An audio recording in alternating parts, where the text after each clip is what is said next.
Welcome back to Paths, Season 2. I'm your host, Jael Benjamin, and I'm here with our special guest, Erika Connor. Y'all give a round of applause for that.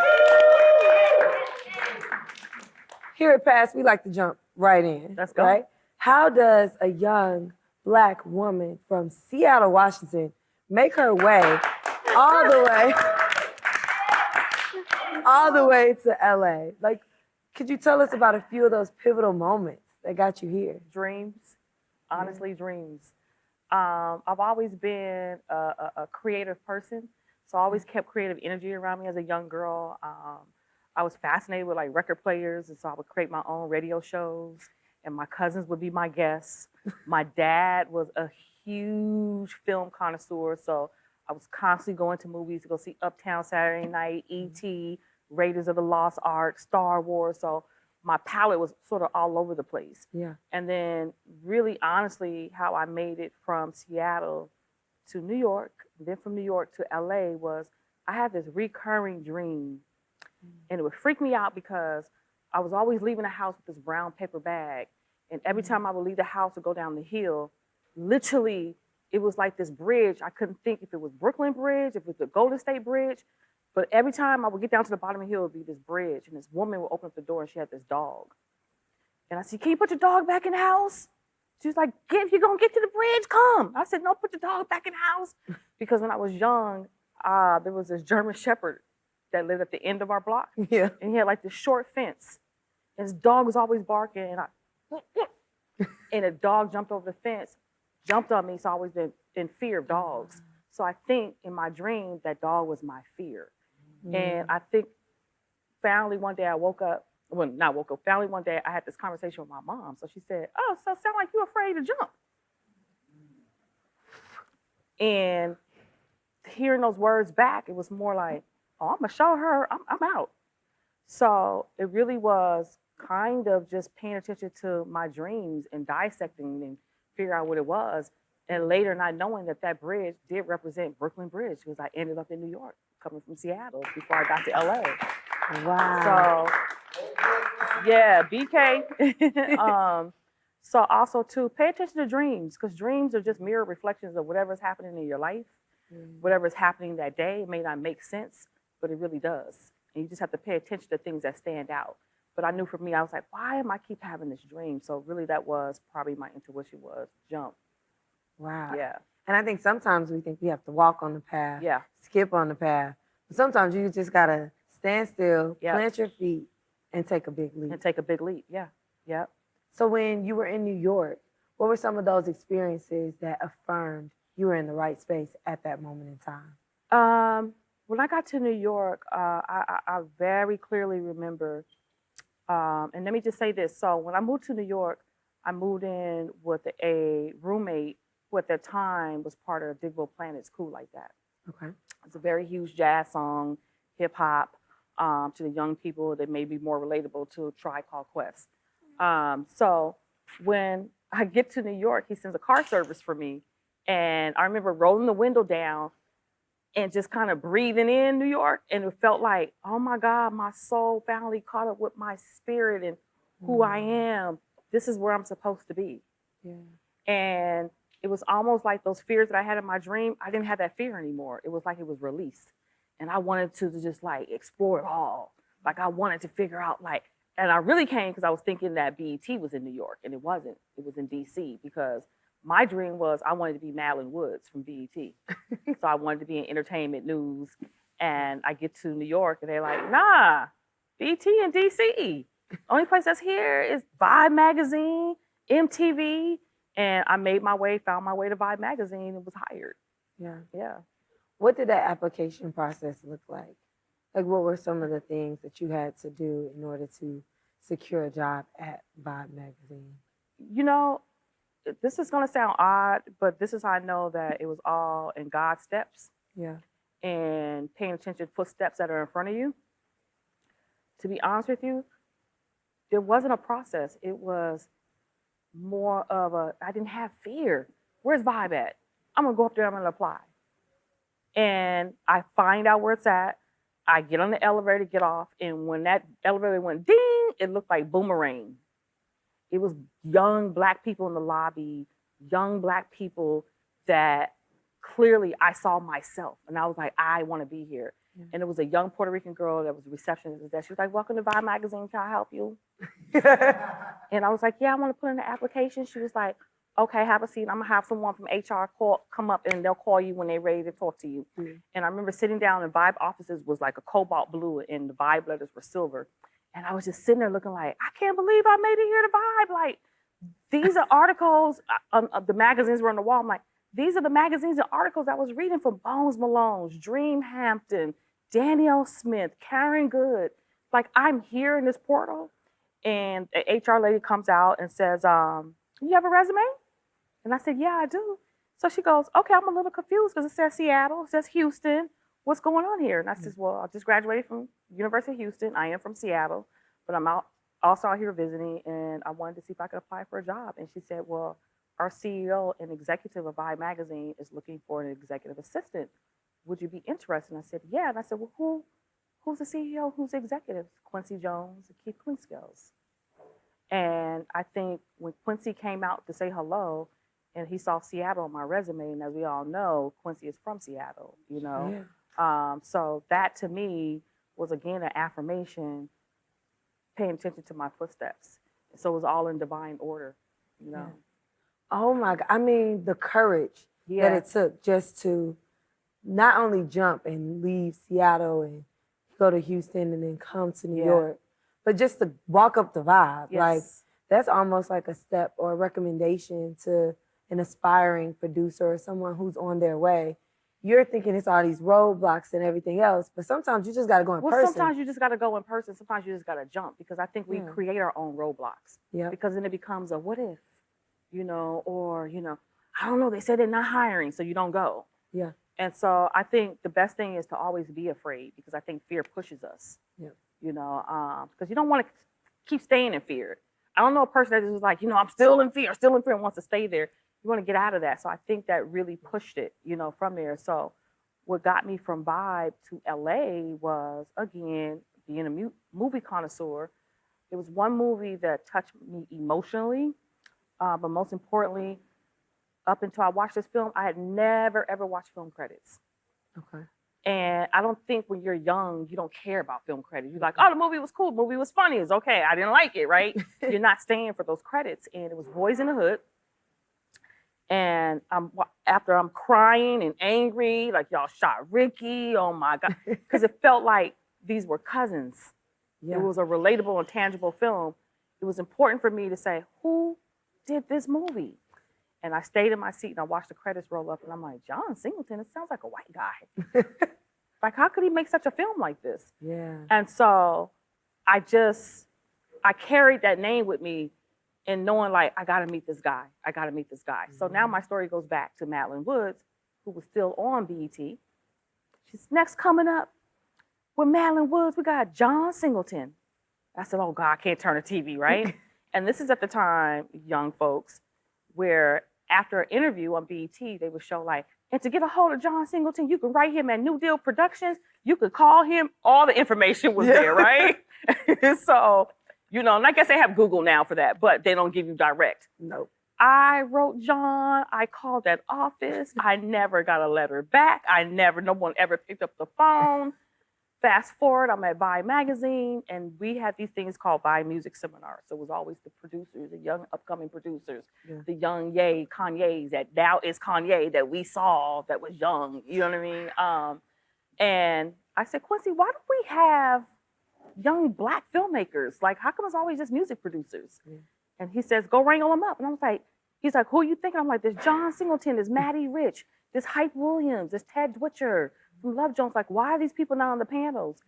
And maybe a few weeks later, and this is a lesson too, when you have an opportunity, seize it. About a couple weeks later, the phone rings. Good afternoon, Keith Klingskells' office. Can I help you? Yes, John Singleton. I said, hey, John. And he was so real. He said, yo, what's up? And I said, but before I transfer you over to Keith and Quincy, can I just say how much, like, Boys in the Hood just completely touched me and had me emotional. And I've never, ever stayed for film credits. When I saw your name come up, I said, this must be a white dude. A white dude. He was like, I ain't white. You know, like this shit is real for me. So having that conversation and taking that opportunity, he says, well, when I come in town, and this is when we had sky pagers. He said, when I come in town, I'm gonna sky page you. Let's meet at the Shark Bar and let's talk. And sitting there having that conversation with him, this young Black filmmaker that touched me, and for him to look at me and says, you're in the wrong position. I said, what? I'm not in the wrong position. Like, I'm a Quincy Jones and Keith Clinkscale's executive assistant. He said, no, man, you're a critical thinker. He said, the conversation we having, and you're a visionary. He said, I need someone like you on my team. The problem is everybody wants to be in front of the camera. Nobody wants to be behind the camera. Behind the camera is where the power is. Behind the camera is where you can own and create your stories and control your narrative. Behind the camera is you're getting skills, responsibility, discipline, being able to sit at the table with all type of people and executives. So I said, oh, okay. He said, so I'm looking for a D girl. And I was like, well, that don't sound right. D girl. So I said, what do you mean by D girl? He's like, I'm looking for a development exec. I said, okay. He said, so, you know, when you're ready to leave, sky page me. Another dare. Here I am at Vibe Magazine. We're the culture creators. With their hashtag of Black excellence, we was living it. We were the Black Great Gatsby. Puffy was giving white parties, Tavern on the Green, Vibe music seminars, hip boy recording studios. We can walk in any of those studios and talk to anybody, had access to anybody. We were in those rooms. Quincy was empowering us to say, who's next to be on the cover? We were having arguments. No, they don't deserve to be on the cover. No, we should put this cover. Why y'all ain't got the Fugees on here yet? You know what I mean? So we were part of building that culture. So to now have to think, ooh, I might have an opportunity with John Singleton, but I don't want to leave this and leave New York, because I was in a melting pot at that time. And it was friends that were around me going, so why are you going to stay? I said, why not? It was like, you're not going to be the CEO. You're right under the CEO. You have an opportunity to go work with John Singleton. To them, that was like working with Spike Lee. And so, again, it must have been a blessing of God, because it wasn't a quick turnaround phone call. I had left Vibe to go work for this company called, I went to go work for Atlantic Records. They had a daily night show that came on at 2 o'clock in the morning. I thought to myself, who's going to watch me on TV at 2 o'clock in the morning? But this is New York. I got an opportunity to be a weekend host. My first interview was Salt and Pepper and Heavy D. We're in Central Park doing roller skating, we're rollerblading. The executive producer calls and goes, hey, so apparently Spike Lee watched the show and he's doing a block party and he needs a host. I think you should be the host. You kind of got that personality. So this is the time Clockers was out. Mekhi Phifer was just jump-starting his career. Rosie Perez was still the hot Latino. The Fugees was just breaking. Mad Lion was breaking. And she said, so he's going to do this block party and we need you to come and host. I said, okay, cool. So as y'all know in production, you get the schedule of the day. I see in there, John Singleton's coming down. Oh, I'm going to be in the green room around this time. So he was just getting ready to do Rosewood at the time. And I go to the green room, and when I walk in, I got distracted by, God, I cannot think of these guys' names, you guys. The Jeep, the Lexus and the Jeep, and the Lost Boys, thank you. I get distracted because of Lost Boys. So that was like the Young Migos back then, right? I was like, oh my God, the Lost Boys. But I still, on my peripheral, have my eye on John. And he's talking to T-Boss from TLC. I walk over, introduce myself. Would love to get you on camera. He's like, on camera for what? I said, I want to talk to you about Rosewood. He's like, how the fuck you know about Rosewood? I said, I read the trades. He said, we met before, right? I said, yeah. He goes, you did your homework. I said, yeah, you told me. Start reading the trades so I can stay abreast of what's happening in the industry. And we talked that night. He's like, when you gonna leave? Like, I still want to hire you. And that's when I took that leap of faith. And I bounced out of Brooklyn and I came to LA, and it was the best teacher. I couldn't have paid to go to USC Film School for this. I did not know that I was a producer. I feel so honored and blessed for him to be 28 at that time and just have saw my light and knew exactly what I was going to become, because I didn't know what that role was. When you think about a producer, you don't know what that person does. And I always say that women are the best producers because we're organizers. Yeah. we are organizers. We are empathetic. There's a demand that you can get out of your production team because of the respect and the likability, and it doesn't feel threatened. Yeah. But what I learned from John was to own your narrative. And I learned that when we went to go pitch Shaft. And they wanted, I won't say who the talent was that they wanted. Yeah. And John said, watch this. And he writes a name on a piece of paper with the name, he writes a name on a napkin with the amount on it. He passes around, and young people, this is what I mean by being 28, young, Black, gifted, and owning his space, and being in the room with executives that were probably 20 years our senior. And they don't look like us. And all they know is, oh, this is the guy who did Boys in the Hood. Can we get another Boys in the Hood? You know? So to watch him pass that napkin around, and he was championing Sam Jackson at that time because they didn't believe that Sam was the person for it. And they opened up the napkins. John, I don't know, you know. He said, y'all motherfuckers even know who the original Shaft was? Are you telling me you don't know? Then I can't make the movie here with you guys. Yeah. If you don't believe in my vision. And what I saw was a man convince a major studio that was putting $30 million on the line for his project, be bold and fearless in the room and say, if you can't get me this, then I can't make my product with you. Wow. And the reason why he was able to do it is because he controlled the narrative. He wasn't a director for hire. We were hiring Paramount. I mean, yeah. There's so many pivotal points in that path, and there's a few I want to learn more about. What does an executive assistant do? Well, it's interesting because an executive assistant is almost like being a mother. Okay. You know, so that is managing the office of said executive, and meaning I'm taking care of your day-to-day, what we want to call it, your day-to-day task. Okay. And that is, I'm answering your lines. I have to be professional when I'm answering your line because I'm the first point of reference. Yep. One thing I was always told when I did work at Quincy and Keith Cleescale's office, and this came from Russell Simmons to Leo Cohen, to crazy Damon Dash, to Puff showing up, to, I can't remember the coach's name at the time for the New York Knicks, who I was so blessed he got a jersey signed for me. But everyone would call and say, you have the most gracious voice. Yeah. And you feel like you're full of gratitude to be there. And it was never about like, yeah, hold on, I'll get him. It was always a conversation that came to them. How you doing today? So you're that person's point of reference. So if you shine, you make that person shine. Yeah. Also, too, it does teach you discipline and responsibility. Because one thing it taught me was being on time. I was never an on-time person when I worked at Vibe. Because when I looked around Vibe, I saw people that looked like me. And I was like, well, the writers don't come in to like to 10, you know.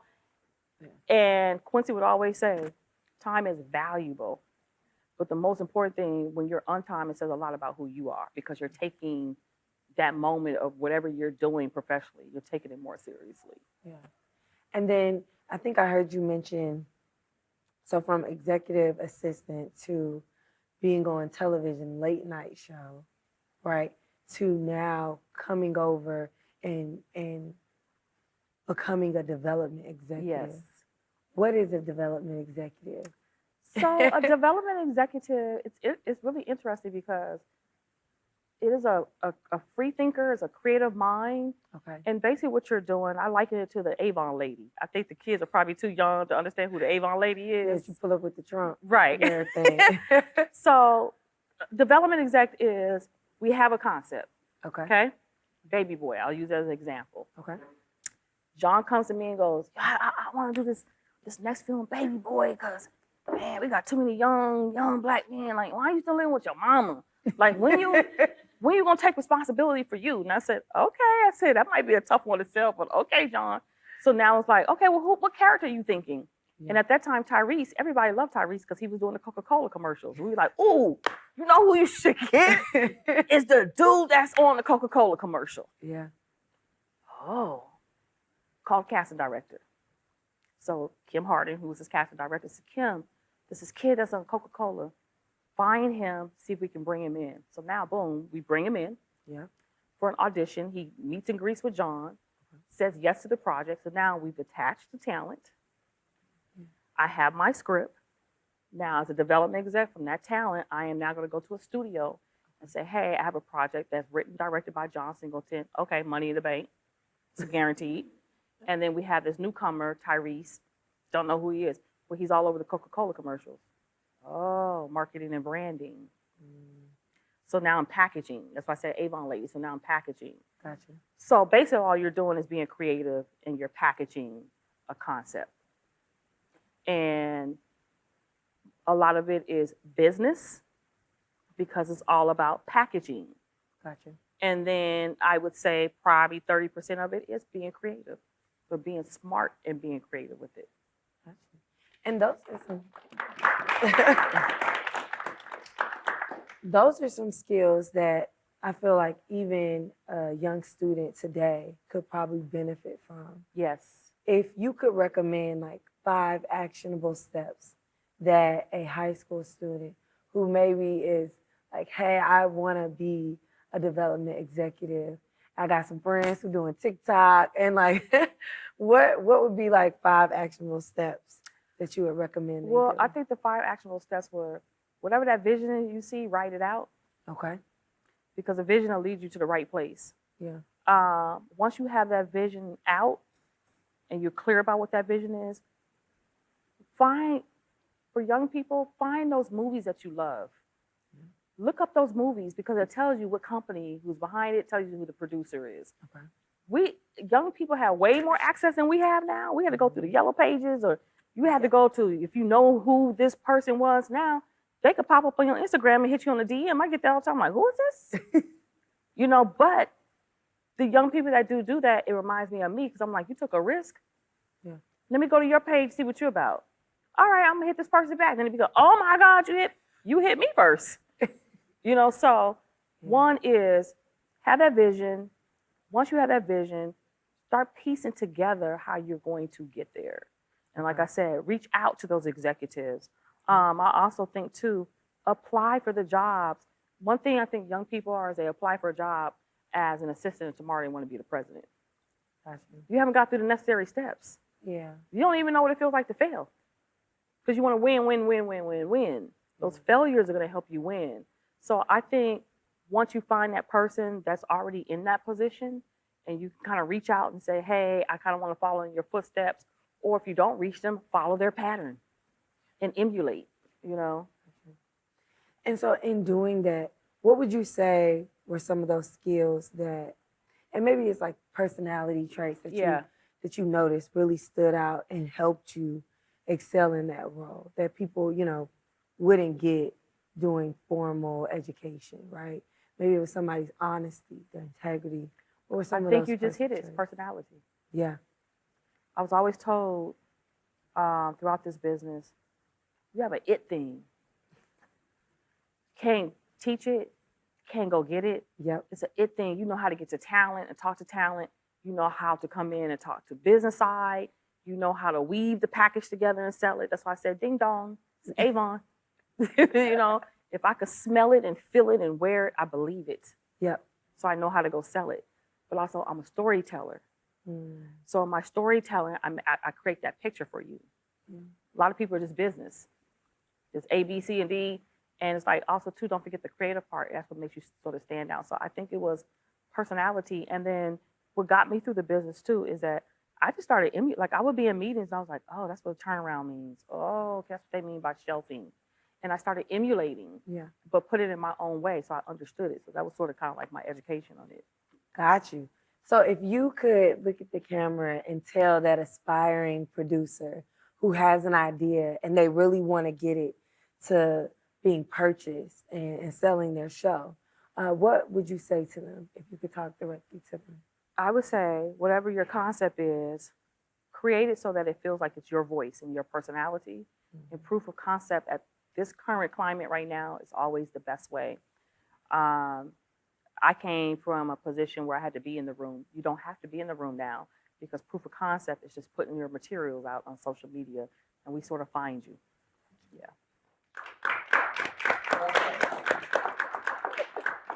So when we think about Bel Air, and in the case of what like Morgan Cooper did, is that what you mean in terms Absolutely, that is proof of concept.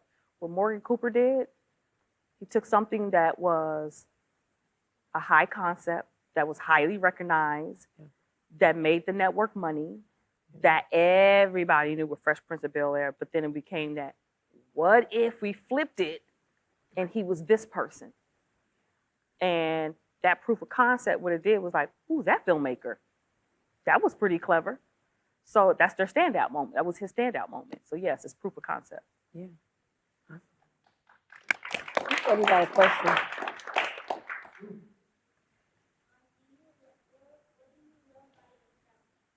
What do I love about myself? One of the students was really curious, and this was his burning desire and question to ask you, what do you love about yourself? I love my witty personality and that I'm just me. I love being Black. I love my journey. Like when I think about my journey, I absolutely love it. Yeah.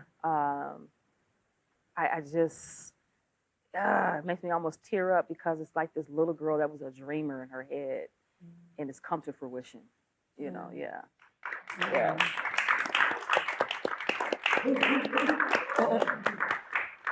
Thinking about those things that push us forward, right?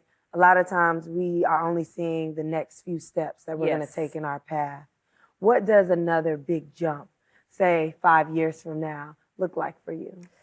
Well, I'm glad you asked me that question because this is going to put the fire to me.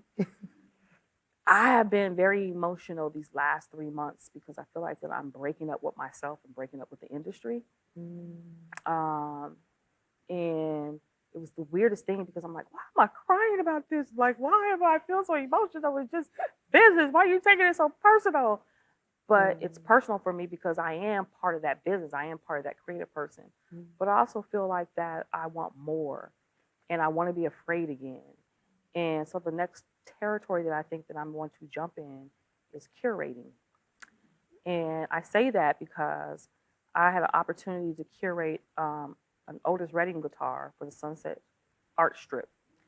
And it's the only guitar that's erect in the sky that's on the side of a Whiskey Go-Go, which is his last performance. And I curated that guitar with Grammy Award-winning music composer, soundtrack, Raphael Sadiq, and graffiti artist Upendo Taylor. And when I went through that process and I was doing it, I was just like, I love how this feels because it's music, it's movement, it's narrative, it's a story, but it's a moving piece. Yeah. And I'm trying to figure out how do we push the culture forward because I feel like we're getting in this stalemate of every time we see ourselves on television or in films, it's the same box. Yeah. And I also feel like that no one's curating our generation for the youth to know who we are and what we created for them. So I think what I want to do is move into a space where I am marrying film, music, and art.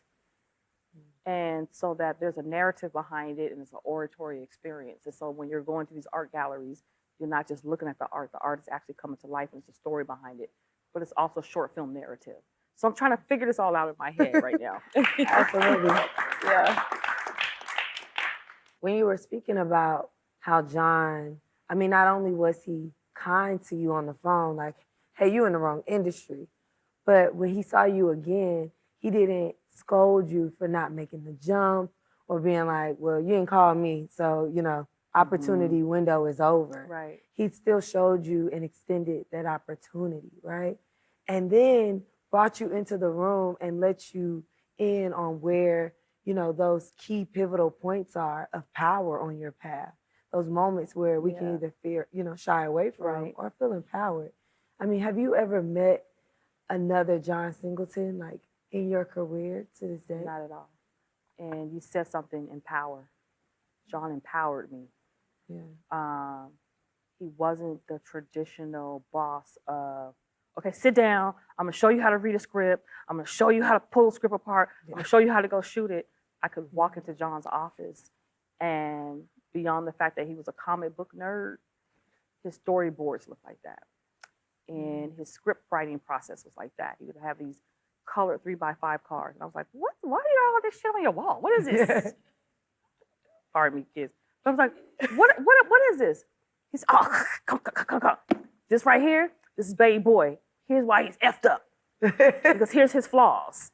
Wow. Here's his pros, here's his cons. Here's how it's gonna affect Taraji's character. So everything was broken down. He said, if you cannot peel the onion on a character, you don't have a movie. And so he said, so come in here every day and study this wall. And it was conversation. And then he empowered me in the room.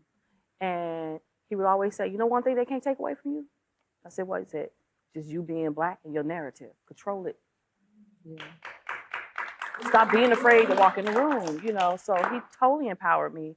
And I have not worked for or with anyone that had such a belief in me. But also, too, he was empowered. So it made me feel like anytime I was with him and I walked across the lot, it was like, I'm walking with John Singleton, so no. That makes me think about what you said earlier, right? The story of walking into a space where, you're the minority. Yeah. Right? And then you're also a Black woman. Yes. Right? In those spaces. What are some of the things that you really noticed about, what are some things that really, you don't see roadblocks. I'm sorry. That's really okay. Phrase it right. As a Black woman walking into spaces where you were the minority, right? Mm-hmm. There weren't a lot of people that looked like you, right? Or women. What did that exposure to the first person who might have been doing something similar to you, and was also like a Black woman, like how did that feel? What was that link up like? I was 26. I was 26 when I started working with John. Yeah. And I don't want to say that I was naive when I walked into the room. And I don't want to say I didn't see color and I didn't want to make them see color. It wasn't my first forethought. Yeah. It was about who I was and what I was coming in to pitch. Got you. So I never created those obstacles for me until I actually went to go produce Idlewild. Got you. Because I didn't have John Singleton. I was calling John because I was literally like, before I would go on set, people don't know this because I would be on set and people would walk by me going, oh, I didn't know you was a producer. And I'm like, yeah, why? They're like, you so like, I'm just here to do the job. Yeah. I ain't putting on a suit coat that says I'm the producer. Yeah. I'm here to do the job. But I was also very young. Yeah. And scared. Like I couldn't believe that I walked in and pitched this movie and 2 weeks later they called it, let's go, let's do it. Yeah. It was almost like that moment like, oh shit. Well, I wasn't really kind of ready, but okay. So he empowered me so much that John actually kicked me out of New Deal. And I was like, why I have to leave? He was like, you need to go learn how to produce. And I was like, yeah, but what's going to be the next project? Don't worry about what the next project is going to be. Go find your project. Go produce. And I was so happy that he did that because when I got Idlewild, he was the first person I called. I remember being on 3rd Street Promenade. This was Steve Madden was popping. And I was going to buy some shoes. And the phone rings and it's HBO saying, hey, we're going to go ahead and greenlight the movie. And my next phone call was John. And I was like, oh my God, John, I can't believe this.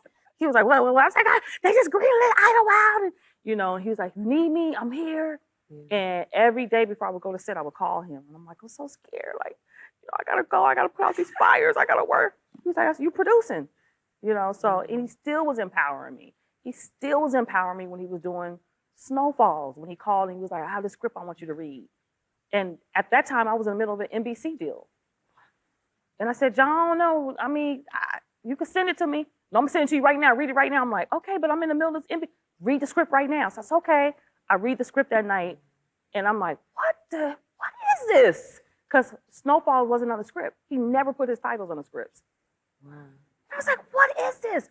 And I called him. I said, what is this? He was like, I'm about to kill TV. This is his first foray into television. He said, what you doing right now? I said, I'm in the middle of this NBC deal, and I wish that I had said yes to it and had been part of that.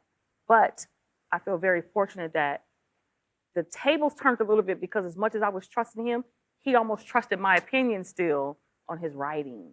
Yeah. You know, and I feel so honored that I have the original script of Baby Boy with our notes on it. It's crazy when I go back and I read my notes. I was like, I was 26 and I had the audacity to question him on this scene, but then he would write his notes back.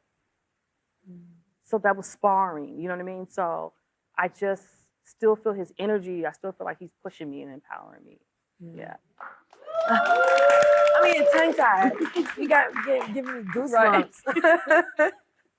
So when we think about the future, right, and some of those steps that we'll take years from now, I know content creators are always trying to get in front of different executives, and they want to really have their content get picked up. Right. But there's a back and forth on, like, is this what I'm looking for? Is this the type of content I'm looking for? How do we, if you can give us a path exclusive, like, how do we know what exactly that executive is looking for so we can kind of, tailor it? I'm going to give you a direct path. I'm going to give you a very honest path, and I'll probably get in trouble for this. Their job or our job is never to share that with you. Okay. Because we want to hear what your content is. And if it somehow fits what I'm looking for, then I sort of kind of put you in that category. However, if you are a content creator and you have access to an executive, the key word to ask the executive, and not call the executive and say, yo, I'm creating this content. I want to send it to you, because ours is, okay, because you know how many times we hear that? Yeah. Okay, cool, send it. Okay, yep, here's the email, send it. You know what stops me? What? Can you share your mandate with me? That mandate comes to me from the buyers. That mandate breaks down. Hey guys, so this is what we're looking for. Young, Black, 18 to 35, tastemakers, kind of green, want to see some new upcoming material. Doesn't really have to be at their best, because we have holding deals with showrunners and writers that we need to cultivate that's out there, right? Yeah. So when you say, hey, by the way, can you share your mandate with me? Then I go, oh, let's set up a Zoom, or let's set up a call, but let me see your content first. Because if that content has any inkling to what I just listed from the buyer, then I can go, I might want to work with this content creator, but let me do a Zoom, let me do a phone call first. Most content creators are not going to know to ask that. So I'm giving you some gems, and that is, what is the TV or film mandate? Those are very specific. So sometimes I know that it's a battle when you're sending your content, and you're like, they didn't even email me back, they didn't say anything, because it doesn't fit our mandate. And so I'm going directly after the person that it does. I'm a little bit more gracious and let me return the email to say it doesn't fit that, but those are the questions to ask to get you directly to the path, to the point of sale, and be on television. Do not underestimate yourself. Find those things that you love. Be that next Morgan Cooper. Be the next John Singleton G-Day over here. I got my eye on you. You are, that's who John was. This young lady here wants to do makeup. There's a show on Nickelodeon called That Girl Lele. You're about to be 15 years old. You can get an entertainment works permit. And you could come on through a producer and say, I have a young girl that's coming through a program. She's 15, and I want to groom her and put her in the makeup department. When you see Lele come in, she goes, hey girl. And you're interacting, but you're also building a skill at 15. That is going to send you through the roof through the industry. There are not enough young Black creators behind the scenes, and that is makeup, hair, wardrobe, producing. All those things make up great Black films because it's all part of weaving the fabric.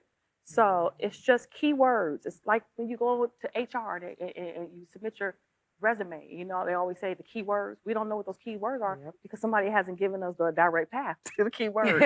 So I'm giving it to you. I mean, Yeah. Erika, thank you. Thank you. Thank you. No, thank you, and thank you, Path. Life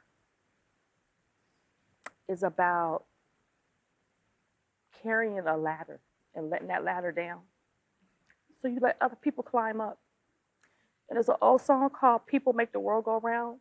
In order for us to go around, in order for us to continue to grow and create new paths, we have to be each other's bookends. We're not talking to each other. We're not asking the youth what you want to become, what you're thinking. You know how many stories they have in their heads? Because they're not talking to each other. They're not talking to people like us. Everything is social media. I can't even imagine the script writers, the directors that have visions. You know, so it's just, I love what Path is doing and creating that path, and I hope that I can be a vessel and create more paths and uplift and help and not just talk. Yeah. You know, I have a little bit of amigos, walk it like you talk it. That's all I know. But I think in order for us to uplift, you got to keep throwing that ladder down so the other person keep climbing. Yeah. You know, and I want to say this too. I want to say this too for the youth. The biggest example of that, ironically, is Puffy and Andre Harrell. When Puffy started Bad Boy, he was fired from Uptown, and he walked over to Clive Davis's office and said, man, I got married, I got Jodeci, give me a deal, and I'm gonna sell these records. Uptown shut down, Andre didn't have a job. Puff went back, here's my ladder, homie, climb up. I don't see those patterns anymore in our industry. Yeah. Everything is a me, you know, and so we have to continue to keep building our community. And I think this is a great pathway to continue to do that. So thank you guys. Absolutely. You heard it. You heard it right from Erika. On your path, make sure you not only pay it back, but you pay it forward. That's right. We'll see y'all soon. Thank you. Awesome.